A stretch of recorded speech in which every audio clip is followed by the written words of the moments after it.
이 말씀을 저와 여러분이 한 절씩 교독하도록 하겠습니다. 룻기서 3장 6절에서 16절 말씀입니다.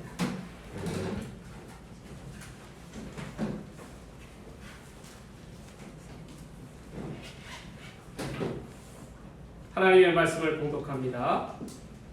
그가 타작마당으로 내려가서 시어머니의 명령대로 다 하니라. 보아스가 먹고 마시고 마음이 즐거워가서 곡식 단 더미의 끝에 누는지라. 룻이 가만히 가서 그의 발치 이불을 들고 거기 누웠더라. 밤중에 그가 놀라 몸을 돌이켜본즉 한 여인이 자기 발치에 누워 있는지라. 이르되 내가 누구냐 하니 대답하되 나는 당신의 여종 룻이오니 당신의 옷자락을 펴 당신의 여종을 덮으소서. 이는 당신이 기업을 물을 자가 됨이니이다 하니라. 그가 이르되 내 딸아 여호와께서 내게 복 주시기를 원하노라. 내가 가난하건 부하건 젊은 자를 따르지 아니하였으니 내가 베푼 이내가 처음보다 나중이 더하도다. 그리고 이제 내 딸아 두려워하지 말라. 내가 내 말대로 내게 다 행하리라. 내가 현숙한 여자인 줄 내 성읍 백성이 다 아느니라. 참으로 나는 기업을 물을 자이나 기업이 물을 자로서 나보다 더 가까운 사람이 있으니 이 밤에 여기서 머무르라. 아침에 그가 기업 물을 자의 책임을 내게 이행하려 하면 그가 그 기업 물을 자의 책임을 행할 것이니라. 만일 그가 기업 물을 자의 책임을 내게 이행하기를 기뻐하지 아니하면 여호와께서 살아계심을 두고 맹세하노니 내가 기업 물을 자의 책임을 내게 이행하리라. 아침까지 누워 있을지니라 하는지라. 아멘. 오늘 이 시간에는 축복받는 삶이라는 제목을 가지고 룻기서 3장 16절 말씀, 3장 6절에서 13절까지 말씀을 가지고 축복받는 삶이란 어떠한 것인가에 대해서 깨닫는 귀한 시간 되기를 원합니다. 하나님 앞에서 축복받는 삶, 아니 축복받는 자의 삶은 어떠한 모습일까요? 첫 번째로 선을 베푸는 삶입니다. 10절 말씀 한번 보겠습니다. 그가 이르되 내 딸아 여호와께서 내게 복 주시기를 원하노라. 내가 가난하건 부하건 젊은 자를 따르지 아니하였으니 내가 베푼 이내가 처음보다 나중이 더하도다. 여러분, 우리는 하나님 앞에서 축복받는 삶을 살아가기를 누구나 원하고 소망합니다. 그런데 하나님 앞에서 축복받는 삶은 반드시 전제가 있습니다. 그게 뭐냐면 하나님께 축복을 받기 이전에 내가 하나님 앞에 축복받을 행위를 해야 한다는 것입니다. 축복받은 일은 하나 하지도 않고 하나님 앞에서 축복만을 바란다는 것은 그것은 감나무가 떨어지기까지 감나무 밑에서 감을 기다리는 것과 마찬가지입니다. 여러분, 오늘 본문에서는 룻기서를 배경으로 나타나는데 룻기서는 여러 가지 인물들이 나오고 있습니다. 나오미의 가정을 중심으로 두 며느리 자부에 대한 이름이 나오는데 그 한 명은 본문의 주인공이 룻이고 또 다른 한 명은 그의 동서인 오르바입니다.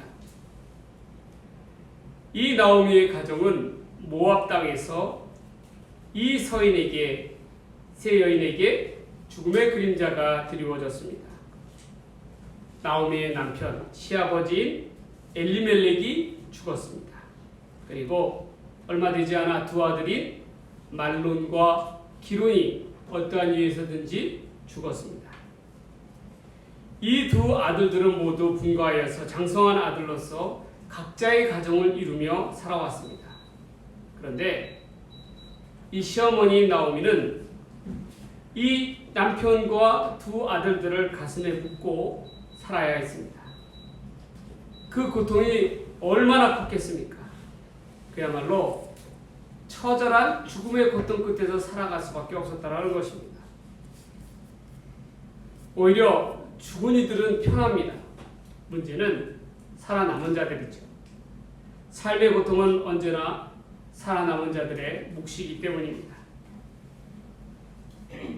남편들의 죽음을 통하여 이 세 여인은 비로소 깨달았습니다. 죽음이라는 것은 결코 남의 이야기가 아니라는 것을, 그리고 죽음은 저 멀리 있는 것이 아니라 바로 나의 가까이에 있음을 비로소 깨닫게 된 것입니다. 남편과 자식들을 모두 잃은 나오미는 이제 남은 두 며느리들 자부들에게 명합니다. 그녀는 그 며느리들에게 입을 맞추며 서로 간에 이별을 고합니다. 이제는 각자의 집으로 돌아가서 살라라는 것입니다. 큰 며느리였던 오르바는 남편의 죽음을 경험했음에도 불구하고 어떠한 이유에서든지 시어머니의 품을 떠나 다시금 세상을 쫓아 나아갔습니다. 그리고 그녀는 역사 속으로 사라졌습니다. 이후에 성경에서 그녀의 이름은 더 이상 거론되지 않았습니다. 반면에 룻은 한사코 시어머니의 곁을 떠나고자 하지 않았습니다. 떠나라며 강권하는 나오미를 향하여 이야기합니다. 룻기서 본문 1장 16절에서 17절 말씀입니다. 룻이 가로되 내가 어머니를 떠나며 어머니를 따르지 말고 돌아가라 강권하지 마옵소서. 어머니께서 가시는 곳에 나도 가고 어머니께서 머무시는 곳에 나도 머물겠나이다. 어머니의 백성이 나의 백성이 되고 어머니의 하나님이 나의 하나님이 되시리니 어머니께서 죽으시는 곳에 나도 죽어 거기 묻힐 것이다. 만일 내가 죽는 일 외에 어머니를 떠나면 여호와께서 내게 벌을 내리시고 더 내리시기를 원하나이다 하는지라. 룻은 자기가 죽는 날까지, 자기의 생을 마감하는 날까지 자기는 죽어도 시어머니를 모시고 함께 살겠다라고 다짐을 합니다. 그녀의 결단 어린 열심에 더 이상 나오미는 그녀를 만류하지 않습니다. 룻에게 있어서 시어머니를 모시고 산다는 것은 어떠한 의미겠습니까? 이는 그녀에게 있어서 고생문이 활짝 열리는 것입니다. 더 이상 나오미에게 어떠한 기쁨이나 소망이 있겠습니까? 그러나 룻은 끝끝내 어머니의 곁을 떠나지 아니합니다. 그리고 자기를 희생하며 헌신적으로 어머니를 섬겼다라는 것입니다. 룻도 그의 동서인 오르바와 같은 선택의 기회가 있었습니다. 그러나 룻은 시어머니의 고통을 모른 채 할 수 없었습니다. 그녀는 이제 시어머니를 따라서 자신의 고향인 모압을 떠나서 한 번도 가보지 못한 베들레헴의 땅으로 향하여 말없이 순종하며 그 길을 떠났습니다. 훗날 이에 대해서 오늘 본문의 3장 10절에 보면 이러한 룻의 행위에 대해서 보아스는 이렇게 단정합니다. 내가 베푼 인애로 인하여 축복을 받는다는 것입니다. 여기서 내가 베푼 인애라는 것은 바로 영어로 kindness고 순 우리말로서는 너의 아름다운 마음씨로 인하여 라고 이야기하고 있습니다. 여기서 한자로 말하자면 선입니다. 선. 근데 이 선은 우리가 흔히 이야기하는 도덕적인 선이 아닙니다. 이 선이라는 것은 성경에서 이야기하는 선은 도덕적인 선이 아니라 자기의 역할에 최선을 다하는 그러한 것을 의미하는 것입니다. 즉, 룻이 시어머니를 향한 희생적인 헌신적인 마음을 아름답게 표현한 것입니다. 이를 보아스는 높이 바라보면서 칭찬하고 있는 것입니다.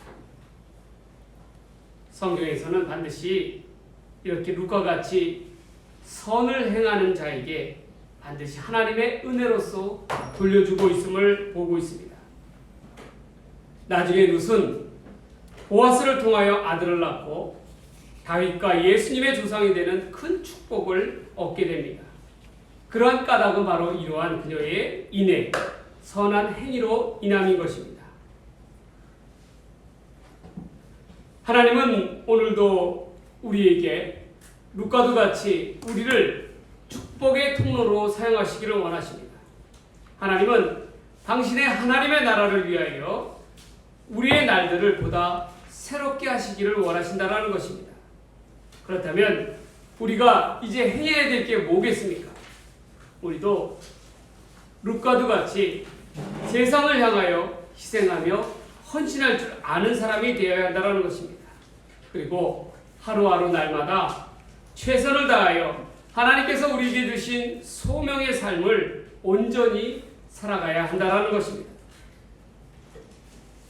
룻은 남편과 자식을 잃은 시어머니 나오미를 못 본 채 하지 않았습니다. 그녀는 마음을 다하여 자신을 온전히 희생함으로 헌신적으로 어머니를 섬겼습니다. 어머니의 믿음을 받아들여 하나님을 섬기며 순종하는 마음으로 고향 땅을 향하여 왔습니다. 룻이 하나님의 이름처럼 넘치는 복, 새로운 역사의 지평을 열어갈 수 있는 하나님의 축복을 얻을 수 있었던 것은 그냥 그렇게 얻어진 것이 아닙니다. 그녀의 이러한 선한 행위, 인내에 따른 보답임을 분명히 우리는 깨달아야 합니다. 성경 시편 37편 25절 26절은 이와 같이 이야기합니다. 내가 어려서부터 늙기까지 의인이 버림을 당하거나 그의 자손이 걸식함을 보지 못하였도다. 그는 종일토록 은혜를 베풀고 꾸어주니 그의 자손이 복을 받는다라고 이야기합니다. 여러분, 이 말씀이 주는 의미는 무엇입니까? 의인은 반드시 그 선한 행위로 말미암아 그가 살아가는 당대의 삶뿐만 아니라 그의 자손들에게 이르기까지 큰 복을 얻는다라는 말씀입니다. 오늘을 사는 우리 하나님을 믿는 크리스찬들 중에서 가장 큰 선, 가장 큰 인내는 무엇이겠습니까? 바로 하나님을 알지 못하는 이들에게 복음을 전하는 것입니다. 그리고 내가 있는 곳에서 최선을 다하며 베풀 수 있는 곳에 하나님의 영광이 나타나도록 힘껏 베풀어 나아가는 것입니다. 이러한 자 위에 하나님께서는 반드시 그 행위대로 축복하여 주셔야 될 것입니다. 우리는 그것을 굳게 믿습니다. 이번에 우리가 지난주에 주일원금이 대략 27만 원 정도가 나왔습니다. 그래서 커피 후원구가 함께 30만 원을 우리 두 선교 대구에서 의료원에서 치료받고 있는 허통 최원주 선교사님을 위해서 치료비로 우리가 헌금하였습니다. 하나님께서 은혜를 더하여 주셔서 다행히 그 부인이신 상태가 더 안 좋으셨던 최원주 선교사님은 바로 지난주에 퇴원을 하셨고, 이제 돌아오는 주에 허통 선교사님은 염증 수치 검사를 마저 해야 되기 때문에 다음 주 주중 안에 퇴원을 할 수 있게 될 것 같습니다. 얼마나 하나님 앞에 감사한지 모릅니다. 그분들이 정말 지금보다도 앞으로 더더욱더 하나님의 나라를 위해서 카자흐스탄 그 복음의 땅을 위해서 의료 선교를 해야 될 분들인데, 하나님께서 이런 어려움을 통해서 더욱더 단단하게 세워주실 줄 믿습니다. 그리고 우리 다산교회도 이와 더불어서 카자흐스탄 선교하는 데 있어서 우리가 도울 수 있는 한 최대한 도울 수 있도록 노력을 할 것입니다. 이를 위해서 하나님께서 우리 다산교회를 위해서 축복하여 주시고 복의 복을 더하여 주실 줄 믿습니다. 저는 그러한 믿음이 우리 가운데 있어요. 여러분들도 여러분들께서 이렇게 헌금하시는 작은 이러한 헌금이 비단 우리가 헛되이 나아가지 않은 거 아니하고 하나님의 나라를 위해서, 특히 복음을 전하는 미지의 복음을 전하는 것에 의해서 귀하게 쓰이는 복된 헌금임을 우리가 분명히 깨달아야 할 줄 믿습니다. 하나님께서의 하나님의 축복은 반드시 그만큼 행위에 따라서 하나님께서는 분명히 복된 삶을 허락하여 주시기 때문입니다. 우리 다산교회 성도님들도 이 땅에 룻과도 같이 선, 즉 인애를 베풀며 나아가는 삶이 가장 복된 것임을 깨달으면서 이러한 은혜 가운데 온전히 나아가는 주의 백성들 되시기를 주의 이름으로 간절히 축원합니다. 축원합니다. 두 번째로 축복받는 삶은 어떠한 삶일까요? 바로 은혜를 갚는 삶입니다. 이번에는 룻과 더불어서 나오미의 이야기입니다. 나오미는 모압 땅에서 그녀의 모든 것을 잃었습니다.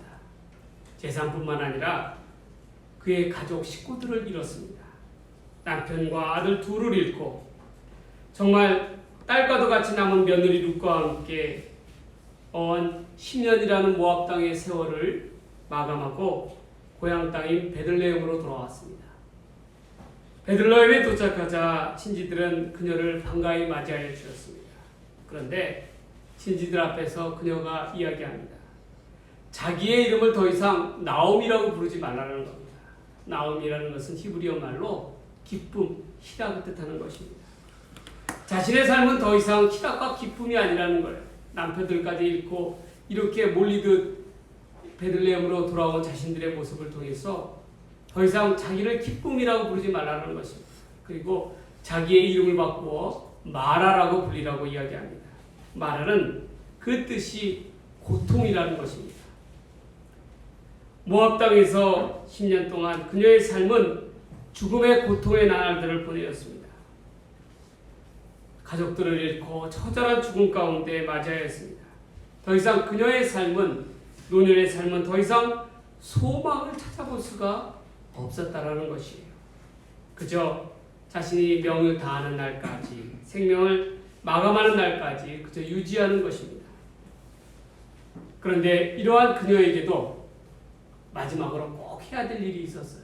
그게 무엇이었겠습니까? 바로 자기를 모압 땅에서부터 말없이 순종에 따라온 며느리 룻에 대한 안타까운 마음이 있었다라는 것입니다. 룻은 시어머니인 남편에게, 자신에게 남편이 없음에도 불구하고 최선을 다하는 삶을 살아주었다라는 것입니다. 그래서 나오미는 결단하기를 세상 사람들이 뭐라고 할지라도 이 룻을 적당한 혼처를 찾아서 재가를 지키려고 하였다라는 것입니다. 여러분, 세상의 그 어느 시어머니가 죽은 아들을 대신해서 그 며느리의 혼처를 찾아봐주는 그러한 경우가 어디에 있습니까? 그러나 룻에 대한 시어머니 나오미의 태도는 달랐다라는 것입니다. 나오미는 진심으로 어떻게 하든지 간에 룻이 앞으로 살아갈 날들에 대해서 행복하게 살아가기를 진심으로 바라고 바랬다라는 것입니다. 룻의 극진한 공경을 받았던 나오미는 그 신세를 갚기 위해서 베들레헴의 유력자인 보아스의 아내가 되게 하는데 최선을 다합니다. 사람은 누구에게든지 간에 신세를 지었으면 반드시 최선을 다하여 갚는 것이 도리입니다. 이것은 하나님의 믿는 신앙인의 도리일 뿐만 아니라 의무입니다. 나오미의 태도가 이러했다는 거예요. 그녀는 두 아들의 죽음을 넘어서 자신들을 향하시는 역사하시는 하나님을 전적으로 믿었다라는 것입니다. 이러한 그녀의 간절한 바람을 하나님께서는 보셨고 돌보셨다라는 것입니다. 그리고 룻과 보아스의 마음을 움직였다라는 것입니다. 어떻게 하든지 간에 그녀의 마음의 빛을 갖고자 하는 나오미의 그러한 태도의 모습 가운데서 하나님께서는 온전히 그 뜻을 이루셨다라는 것입니다. 여러분, 역사는 바로 이러한 것입니다. 하나님의 역사는 그녀들의 삶 속에서 새로운 소망의 문을 열어주시는 것입니다. 룻과 보아스가 낳은 아들 오벳으로 인하여 그 자손들 가운데 다윗 왕이 나옵니다. 또한 다윗 왕을 통해서 예수 그리스도, 구세주이신 예수 그리스도의 가게가 열리게 된 것입니다. 항상 은혜를 갚으려는 마음속에 하나님의 축복이 임한다는 것을 우리는 꼭 기억해야 합니다. 나오미가 자신을 향하여 인간적으로 생각하기에는 자신의 처지가 다 끝이 났다라고 생각하였지만 하나님이 보시기에는 그렇지 않았다라는 것입니다. 하나님께서는 절망의 끝자락 속에서도 새로운 역사의 지평을 계획하고 계셨습니다. 우리는 그 점을 분명히 하였다라는 거예요. 오늘을 살아가는 우리에게 있어서 정말 한치의 앞도 보이지 않는 절망의 답답한 가운데 우리가 나아갈 수 있습니다. 왜 나의 삶은 이러한 것일까? 왜 내가 하는 일들은 다 이런 것일까? 라고 자책할 수 있습니다. 그리고 그것으로 끝을 보았다라고 하면서 인간적인 생각을 가지고 속단하기 쉽습니다. 그러나 여러분, 정말 여러분들의 삶이 한치 앞도 보이지 아니하는 절망 가운데 놓여 있다고 한다면 이 시간 여러분들이 이 차디찬 절망으로부터 벗어날 수 있는 길을 제시해 보고자 합니다. 그 방법은 바로 이러한 것입니다. 절망의 끝자락에서 멀리 내다보지 아니하고 바로 앞에 있는 한 걸음을 내딛어야 한다는 것입니다. 나의 삶 속에서 이 한 걸음을 묵묵히 믿음을 가지고 정직하고 성실하게 내딛기 바랍니다. 그러다 보면 어느새인가 절망에서부터 달라져 있는 자기의 위치의 모습을 보게 된다는 것입니다. 하나님은 우리가 걸어가고 있는 이 작은 한 걸음을 통해서 우리의 삶을 절망에서부터 희망의 발걸음으로 바꾸어 주신다는 것입니다. 여러분 그렇지 않습니까? 중요한 것은 멀리 내다보며 희망할 필요가 없다는 거예요. 보다 더 중요한 것은 바로 오늘 나의 삶, 이 시간 이후의 삶을 한 걸음씩 한 걸음씩 더 내딛어 가는 것입니다. 그러면 우리의 위치가 바뀌어져 있다는 거예요. 지금은 여기에 있지만 한 걸음 내딛으면 벌써 저 앞에 나아가 있다는 거예요. 희망의 발걸음 가운데 나아갈 수가 있다는 것입니다. 여러분 멀리서 찾을 필요도 없어요. 오늘 본문의 나오미의 삶을 보십시오. 그녀는 정말 절망의 끝자락 가운데 놓여져 있었습니다. 그러나 이러한 절망적인 삶의 모습도 하나님께서는 바로 남은 이방 며느리 룻을 통해서 그녀의 삶을 새롭게 바꾸어 주신 것을 볼 수가 있습니다. 새로운 그녀의 가계를 보아스를 통해서 이어나가게끔 하셨다는 것입니다. 여러분, 하나님께서 이렇게 행하게 하여 주신 것, 나오미를 절망에서 축복의 길로 인도하여 주신 것은 바로 그 배경은 나오미가 이처럼 자기의 룻을 통하여 받은 은혜를 갖고자 하는 그 마음을 통해서 하나님은 축복으로 바꾸어 주셨다는 것입니다. 우리의 삶도 그래야 합니다. 지금 여러분의 삶도 그래야 할 줄 믿습니다. 은혜를 갖고자 하는 마음을 가지고 특별히 하나님께서 우리에게 베풀어 주신 그 은혜의 빛을 갖고자 하는 마음을 가지고 나아간다면 하나님께서 여러분들의 삶을 축복의 길로 인도하여 주실 줄 믿습니다. 항상 이러한 하나님의 축복이 여러분들의 삶 속에 넘쳐나게 되기를 주의 이름으로 간절히 축원합니다. 축원합니다. 마지막 세 번째로 축복받는 삶은 바로 책임을 다하는 삶입니다. 이번에는 보아스에 관한 이야기입니다. 시어머니의 강국한 청으로 인해서 자신의 잠자리에 슬멋이 들어온 룻을 향하여 보아스는 어떠한 행동을 취하고 있습니까? 그녀가 품행이 방정한 여인이라 탓하고 있지 아니하였습니다. 오히려 이렇게 행동하는 룻에 관하여 최대한 배려하는 모습을 보입니다. 그녀를 부끄럽거나 민망하게 하는 것이 아니라 오히려 혈기왕성한 젊은이가 아닌 중년의 자신의 택함을 감사를 표하고 있는 모습을 보게 됩니다.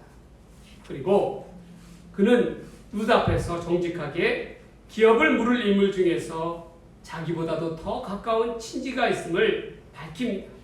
그리고 그녀에게 그가 그 기업을 물을 그 가까운 그 친족이 그 책임을 다하지 아니한다면 반드시 자기가 나서서 책임을 다할 것이라고 룻 앞에서 약속을 합니다. 여러분, 이러한 보아스의 행동은 하나님의 사람으로서 하나님의 사랑 앞에서 한 점 부끄럼 없이 일을 처리하고 있는 모습을 보게 됩니다. 진정 책임 있는 자의 삶의 모습이라는 거예요. 하나님을 믿는 사람들은 이래야 합니다. 룻을 배려하고 밝은 대낮 앞에서 사람들 앞에 서약을 합니다. 그리고 순리대로 정정당당하게 룻의 기업 물을 자의 의무를 감당한다는 것입니다. 여러분, 믿는 이들은 이러한 자세가 참으로 중요합니다. 남몰래 은밀히 비밀적으로 행해서는 안 된다는 것입니다. 항상 하나님을 믿는 사람들은 빛 가운데로 빛의 자녀답게 행동해야 한다는 것입니다. 비록 그 뜻이 이루어지지 않을지라도 하나님 앞에 떳떳함으로 행해야 한다는 것입니다. 그럴 때 하나님께서 우리를 돌보아 주시는 것입니다. 하나님은 한밤중에 은밀히 잠자리에서 일어난 일이었지만 모든 것을 보시며 모든 것을 알고 계셨습니다. 우리도 마찬가지입니다. 우리의 삶의 모습도 그래야 한다는 거예요. 하나님께서는 우리의 삶도 보아스와 같이 책임 있는 자의 모습 같게 행하기를 원하신다는 것이. 그런데 안타까운 것은 예수를 믿는다고 하나님을 믿는다고 하는 자들이 이 땅을 살아가면서 너무나도 부끄럽게 음성적으로 은밀하게 일을 행하고자 하는 이들이 많다라는 것이. 그래서 실패하는 것입니다. 비록 바로 눈앞에서는 손해를 보고 한다 할지라도 하나님의 백성들은 떳떳하게 나아가야 한다는 그 점이 참으로 중요하다는 것입니다. 우리가 그것을 잊어서는 안 된다는 거예요. 하나님의 백성은 항상 밝음 가운데 빛 가운데 행하는 백성이 되어야 합니다.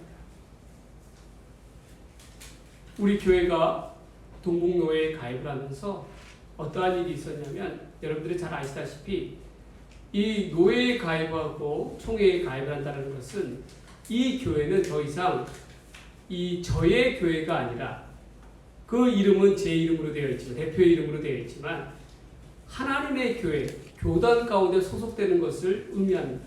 그렇기 때문에 재산을 갖다가 전 재산을 교회 교단에 속하게 한다라는 것을 갖다가 서약을 해야 한다라는 거예요.